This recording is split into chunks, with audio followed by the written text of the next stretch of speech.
House of Ninjas. What's up, you guys? It's Didodi. I went ahead and checked out this show on Netflix called House of Ninjas.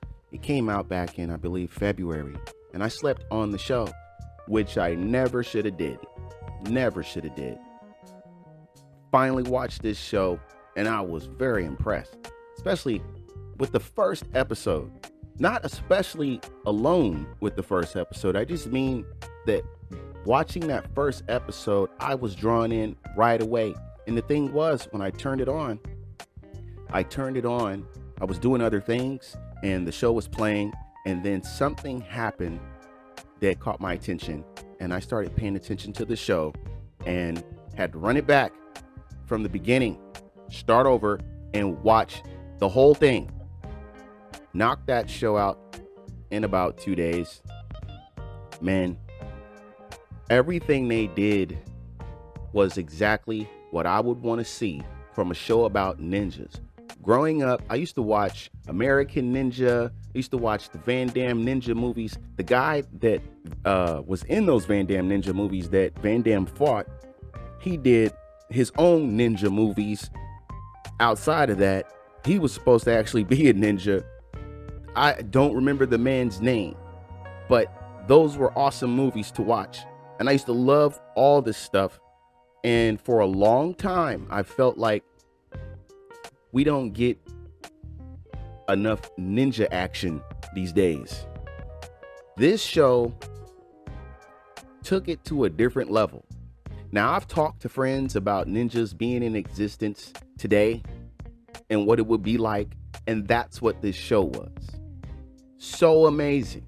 I have discussed this with friends, and this is what we would want to either create or see created by someone. And thank you, Dave Boyle, for creating this here. And Kento Kaku. Kento Kaku plays Haru. He's our main character that we follow. And he is in a family of shinobi ninjas. There are two clans in this show, the shinobi and the Yuma. And they do not get along. It starts off with a battle between the two clans where the shinobi are actually trying to save a politician that had been kidnapped by the Yuma. All right. The mission itself is a success. However, something happens during the mission that's very devastating for the entire family. So as the episodes progress, we see the family dealing with that. It's been years now, several years, 6. And we watch them deal with this. And then other things start to awaken around that situation. And they're thrown right back to that last mission. When John Wick and the Equalizer came out, I felt like these were the closest things that we could get to modern day ninjas. But it's really cool when you can stage a show like this in a place where, because in Japan, everybody doesn't have guns. So you have to fight or you gotta slash, right?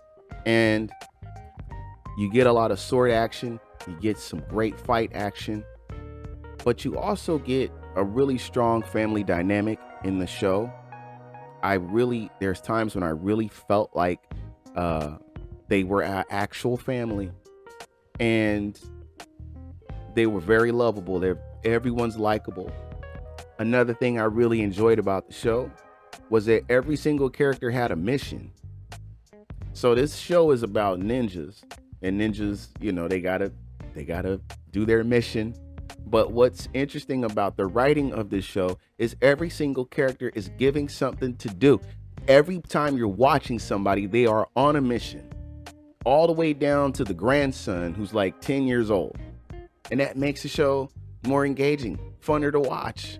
You get to see a lot of great shots of Japan. Like when we hear the term great shots, like cinematic shots, we think like Zack Snyder movies, Chris Nolan movies, things like that.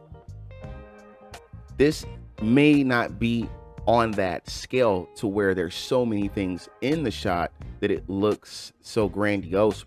However, the shots that they take are excellent. It's more like 28 Days Later. 28 Days Later is a very artsy film, and I love the cinematography of that film. And there's things that are done in this show that may not be so much reminiscent of what they were doing with 28 Days Later, but it was their own way of doing it, and it was beautiful. You will see that when you watch the show. I don't want to give away much about the story. All I can say is everyone's performance is very good, especially our main character, Haru, because a lot of it is unspoken, and you just feel what's going on. And that's tremendous. These people have done a wonderful job on bringing ninjas back into the world, and I'm looking forward to a second season very, very much. I hope they get it done. I want everyone to come back and have as much fun making the second season as it looked like they did making this one. This was a success. I highly recommend it, especially if you're a fan of ninja stuff. Definitely watch this show. You will love it. You'll love the family. You'll love how everything plays out between these two clans. It's something else. So, House of Ninjas. Definitely a recommend from Didodi. Check it out as soon as you can. I'm going to go ahead and start working on this video so I can get it put out as soon as I can. I'll talk to you guys soon. Take it easy.